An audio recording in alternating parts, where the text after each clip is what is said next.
यहाँ पर 360 डिग्री होता है, इसके बीच में ही कहीं पे आपकी ऑटोमेटिक आ गया ना, आप वो एंगल आ गया कितना, बीच में ही आ गया 330 डिग्री 30 मिनट। क्लियर है? ये आप ऐसे चेक भी कर सकते हो, गलत नहीं करना, यस सर, डायग्राम क्लियर है, डायग्राम सही बनाना। क्लियर है सर, हाँ जी। क्लियर। अब स्टूडेंट देखो, अब हमें, अब बस हमारा सारा मेन न्यूमेरिकल हो गया। अब हमें एंगल कौन सा निकालना था, एंगल पी क्यू आर, हमें ये वाला एंगल निकालना है। क्लियर है? क्लियर है? यही एंगल निकालना है हमें। अब यस सर, अब देखो, हमारे पास ये वाला एंगल हमें पता है, जो मैंने बैक बेरिंग निकाला। अब टोटल एंगल कितना होता है, 360 डिग्री। टोटल एंगल कितना होता है, 360 डिग्री, है ना? अगर मैं पूरे यस सर, पूरे 360 डिग्री में से जे वाला एंगल माइनस कर दूं, तो ये एंगल आ जाएगा जिसको मैंने एक्स लिखा, यस सर, एक्स आ जाएगा। तो अब हमारे पास एक्स आ गया, तो उस एक्स के अंदर मैं इसकी फोर बेरिंग या इस बेरिंग क्यू आर की उसको जोड़ दूं, तो यही एंगल आ जाएगा पूरा जो हमें निकालना है। 80 डिग्री आ जाएगा सर। क्लियर है सबको ये? क्लियर है सबको ये? Yes sir. यस सर, और भी बच्चे हैं, दो बच्चे नो थोड़ी सर, हैं। नहीं क्लियर? सर मेरे को नहीं क्लियर हुआ क्या नहीं क्लियर हुआ, दोबारा पूछो। सर। ये जो एंगल बताया अभी आपने एक्स फाइंड करने के लिए, एक्स, आपको ये बैक बेरिंग निकालनी आ गई, ये पता लग गया 330 डिग्री 30 मिनट कैसे आया, हाँ जी सर। ये पता लग गया। चलो, अब यहाँ नॉर्थ इस इधर से शुरू करके यहाँ तक कितना एंगल आया, 330 डिग्री 30 मिनट, ये आ गया, ये क्लियर। Yes sir. अब यहाँ नॉर्थ से लेके शुरू करें और पूरा एंगल देखें, वापस यहाँ पे कितना एंगल होता है, 360। ये कॉमन बात है। देखो यहाँ नॉर्थ से शुरू करें तो ये सारा टोटल एंगल हमेशा याद रखना कितना होता है, 360 डिग्री 360 डिग्री। ठीक है जी, हाँ ये जी याद सर। रखना शुभम, टोटल एंगल कितना यस। है, 360 डिग्री। अब हमें पता है टोटल एंगल कितना है, 360 डिग्री, उसमें से मैं यहां से लेके यहां तक का एंगल माइनस कर रहा हूं, तो ये इतना बचा हुआ एंगल आ जाएगा। Yes sir. वो बचे हुए एंगल को मैंने एक्स कह दिया। ठीक है? ठीक है? Yes okay. अब उस बचे हुए एंगल में अगर मैं ये वाला एंगल, ये जो हमें गिवन है bearing of Q R 50 degree 30 minute, ये जोड़ दूं, मतलब ये वाला एंगल जो बचा हुआ हमने एक्स निकाला उसमें ये एंगल जोड़ दूं, तो ये वाला एंगल पूरा आ जाएगा। हाँ जी यस, हाँ जी सर आ जाएगा। ये यही निकालना हमें, एंगल पी क्यू आर, यही वाला एंगल निकालना। ठीक ठीक ओके है? सर। देखो स्टूडेंट, ये अगर आप इसको लिख के करोगे 2 लाइनों का क्वेश्चन है, बस आपको, अगर आपने डायग्राम गलत बना दिया तो क्वेश्चन गलत हो जाना है, अगर आपको फोर बेरिंग से बैक बेरिंग बनानी नहीं आई तो क्वेश्चन गलत हो जाना है। बस इसमें आपने थोड़ा प्रैक्टिस चाहिए आपको, क्वेश्चन तो ये 2-4 लाइनों का ही है।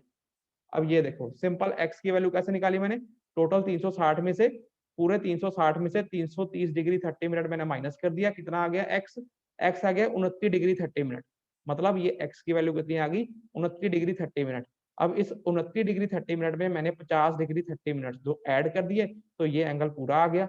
तो इसका पूरा एंगल कितना आया, 29 degree 30 minute plus 50 degree 30 minute, ये आ गया 80 degree angle P Q R.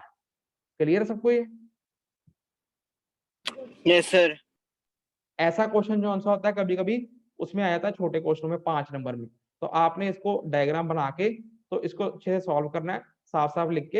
ये तो मैं अभी आपको जल्दी जल्दी जैसे हम लिखते हैं बोर्ड पे वैसे लिखा हुआ है, आपने बिल्कुल सही से साफ साफ लिखना है, तो इसको आपने अच्छे से सॉल्व करके वहां पे लिख देना। क्लियर है ये? बस आपको प्रैक्टिस चाहिए, आपको डायग्राम बनाना आना चाहिए मेरे हिसाब से, फिर आप कर लोगे। अगला करें? यस सर, अब अगला देखते हैं। फॉलोइंग, अब क्वेश्चन देखो, ये आपकी बुक में 14 नंबर न्यूमेरिकल है, तो क्या है ये, फॉलोइंग बेरिंग्स आर गिवन। अब हमें बेरिंग्स गिवन है, कैलकुलेट द एंगल क्यूपीआर। अब देखो स्टूडेंट, देखो सिंपल उसने लिख दिया following bearings are given calculate angle QPR. कौन सा एंगल क्यूपीआर है, जब तक आप इसका डायग्राम नहीं बनाओगे तब तक आपको इतना क्लियर नहीं होगा कि एंगल क्यूपीआर। अगर आप विदाउट डायग्राम भी इसको बना देते हो, अगर आप कर सकते हो बिना डायग्राम भी, तो भी कोई प्रॉब्लम नहीं है, नंबर कोई नहीं कटेगा। बस अगर डायग्राम बना दोगे थोड़े आपके वो प्लेखे पहने के चांसेस कम हो जाते हैं। तो अब देखो, अब हमारे पास क्या गिवन है, पी क्यू लाइन है और पी आर लाइन है, दो लाइनें गिवन है, मतलब सर्वे लाइन होती हैं ये, कोई भी दो लाइन गिवन है पी क्यू और पी आर। तो अब इसके अंदर क्या है, ये सब बेरिंग्स गिवन है, पी क्यू की बेरिंग्स गिवन है और पी आर की बेरिंग्स गिवन है, ठीक है। अब हमें क्या निकालना है, एंगल क्यू पी आर, जो हमें डायग्राम से पता लगेगा क्यू पी आर एंगल कौन सा है, हमें क्यू पी आर एंगल निकालना है। अब देखो मुझे पहले ये देखो, ये अलग अलग है, ये पहला केस है, इसके अंदर पी क्यू की बेरिंग ये है, पी आर की ये है। ये दूसरा केस है, उसमें पी क्यू की बेरिंग ये पी आर की है। ये तीसरा केस है, इसमें पी क्यू की ये पी आर की। तो अब मुझे पहले बताओ ये कौन सी बेरिंग है, ये होल सर्कल बेरिंग है, क्वाड्रेंटल बेरिंग है? क्वाड्रेंटल है सर। और बताओ और कोई, और कोई बताओ ये होल सर्कल बेरिंग है कि क्वाड्रेंटल बेरिंग है? क्वाड्रेंटल है सर। क्वाड्रेंटल। कैसे पता लगा उज्जवल, कैसे पता लगा ये क्वाड्रेंटल बेरिंग है? सर इसमें उसकी डायरेक्शन दी हुई है ना, नॉर्थ ईस्ट हाँ और साउथ ईस्ट, नॉर्थ ईस्ट। हाँ जी, जैसे कि उज्जवल ने बताया, यहाँ पर नॉर्थ ईस्ट, साउथ ईस्ट, ये क्वाड्रेंट गिवन है, उसकी डायरेक्शन गिवन है। तो इसलिए ये जब क्वाड्रेंट के नाम लिख दिए आगे पीछे, तो इससे आपको पता होना चाहिए कि ये क्वाड्रेंटल बेरिंग होती है, या इसे हम रिड्यूस्ड बेरिंग भी कहते हैं, ठीक है। तो अब हम आगे बढ़ेंगे। ये देखो, सबको स्क्रीन तो दिख रही है ना? अब ये मैंने इसको सॉल्व किया हुआ है। अब देखो, फॉलोइंग बेरिंग्स आर गिवन, मैंने टेबल में डाल दिया, इसे लाइन पी क्या हुआ है, उसकी बेरिंग, पी आर की बेरिंग, ये सब गिवन है। तो कैलकुलेट हमने क्या करना है, calculate angle Q P R, यही पे पूछा क्वेश्चन में। तो अब हम एक एक करके करेंगे। सबसे पहले केस वन, ये वाला वन। अब इसके अंदर देखो, लाइन क्या है, P Q line, reduced bearing of line P Q कितनी गिवन है हमें, north 20 degree 30 minutes east, north 20 degree 30 minute east. अब ये है, पहले देख लो ये कौन से क्वाड्रेंट में लाई करता है, नॉर्थ और ईस्ट। मैंने क्वाड्रेंट सिस्टम बनाया, ये नॉर्थ है, ये साउथ है, ये वेस्ट है, ये ईस्ट है। अब मुझे बताओ ये कौन से क्वाड्रेंट में लाई करता है, नॉर्थ ईस्ट, कौन सा क्वाड्रेंट फर्स्ट होता है? Sir, first quadrant. First quadrant. ये फर्स्ट। First quadrant sir. क्योंकि स्टूडेंट यहाँ पे क्या वर्ड लिखा है, नॉर्थ लिखा है, यहाँ पे लिखा है ईस्ट, तो हम इन जो अल्फाबेट लिखे हैं इससे पहचानेंगे ये नॉर्थ है, ये ईस्ट, वैल्यू से नहीं पहचानेंगे, अल्फाबेट से पहचानेंगे। नॉर्थ और ईस्ट कौन सा क्वाड्रेंट होता है, फर्स्ट क्वाड्रेंट होता है। तो फर्स्ट क्वाड्रेंट में ये कहीं पे जो सी है, ये लाइन लाई करती है। तो हम क्या करेंगे, सबसे पहले क्या करेंगे, ये रिड्यूस्ड बेरिंग को हम होल सर्कल बेरिंग में कन्वर्ट कर देंगे। कोशिश किया करो कि आपको जब भी रिड्यूस्ड बेरिंग की बनो और कुछ भी पूछा हो, कुछ मर्जी भी निकालना हो, फोर बेरिंग निकालनी हो, बैक बेरिंग निकालनी हो, कुछ भी निकालना हो, आप कोशिश किया करो उसको पहले होल सर्कल बेरिंग में कन्वर्ट कर लो, फिर उसको सॉल्व करना शुरू करो। होल सर्कल बेरिंग में सॉल्व करना इजी होता है as compare to reduced bearing. अब reduced bearing of line P Q हमारे पास इतनी गिवन है।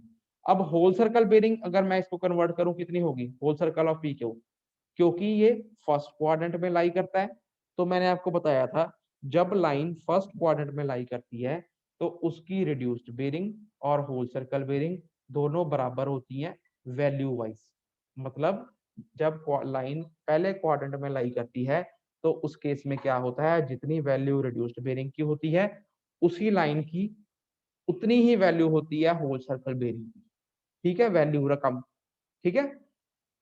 अब ये इस लाइन की होल सर्कल बेरिंग कितनी होगी, whole circle bearing of P Q, ये किसके बराबर होगी, रिड्यूस्ड बेरिंग के बराबर ही होगी। कितनी होगी, 20 डिग्री 30 मिनट्स, क्योंकि यहाँ 20 डिग्री 30 मिनट्स है ना, तो ये एज इट इज इसकी वैल्यू जो सी है वो कितनी होगी, 20 डिग्री 30 मिनट्स। क्लियर है सबको ये? अब पी आर पे आ जाओ, पी आर इसी पहले केस को कर रहे हैं हम। Reduced bearing of P R कितनी है, नॉर्थ 50 डिग्री, तो सिंपल है नॉर्थ 50 डिग्री 30 मिनट ईस्ट, तो ये भी फर्स्ट क्वाड्रेंट में लाई करती है, पी आर बी है ना, P R B yes sir. North east है ना, नॉर्थ और ईस्ट फर्स्ट क्वाड्रेंट में ही लाई करती है। तो इसकी भी होल सर्कल बेरिंग किसके बराबर होगी, इस simple same value, whole circle bearing of P R is equal to reduced bearing is equal to 50 degree 30 minute, ठीक है। हमने क्या करा, पी क्यू लाइन और पी आर लाइन पहले केस में दोनों की रिड्यूस्ड बेरिंग को होल सर्कल बेरिंग में कन्वर्ट कर दिया। क्लियर है, क्लियर है? उसके बाद क्या करो, यस सर। फिर इसका डायग्राम बनाओ। डायग्राम बनाने की कोशिश करेंगे अब हम। ये पहले कोऑर्डिनेट सिस्टम बनाओ, नॉर्थ साउथ वेस्ट और ये ईस्ट, ये 0 डिग्री होता है, ये 90 डिग्री होता है, ये 180 होता है, ये 270 होता है, ये वापस 360 होता है। अब यहाँ पे हमने सेंटर में पॉइंट ले लिया P पॉइंट। पहले बनाओ whole circle bearing of line PQ कितनी है, कितनी है 20 डिग्री 20 डिग्री 30 30 मिनट। मिनट। तो इसको बनाओ, रफली बनाओ। ये है PQ लाइन, ये मैंने बनाया PQ लाइन। अगर इसको मैं जूम कर देता हूँ, ये देखो ये PQ लाइन, ठीक है, क्लियर है। तो इसका एंगल कितना है, ये एंगल कितना है 20 डिग्री 20 डिग्री 30 मिनट। ठीक है। फिर उसके बाद whole circle bearing of PR कितनी है, कितनी वैल्यू है ये 50 डिग्री 30 मिनट। 50 degree 30 minute. तो PR की मैंने एक लाइन मार दी, P तो पॉइंट वही रहना है, तो एक लाइन और मारी PR। इसका एंगल कितना है, बेरिंग क्या होता है angle with north, whole circle bearing मतलब एंगल विद मैग्नेटिक नॉर्थ। तो कितना एंगल है ये 50 डिग्री 30 मिनट, क्लियर है। 30 अब हमें निकालना क्या है क्वेश्चन में, कैलकुलेट एंगल QPR एंगल जब निकालना है तो मतलब एंगल QPR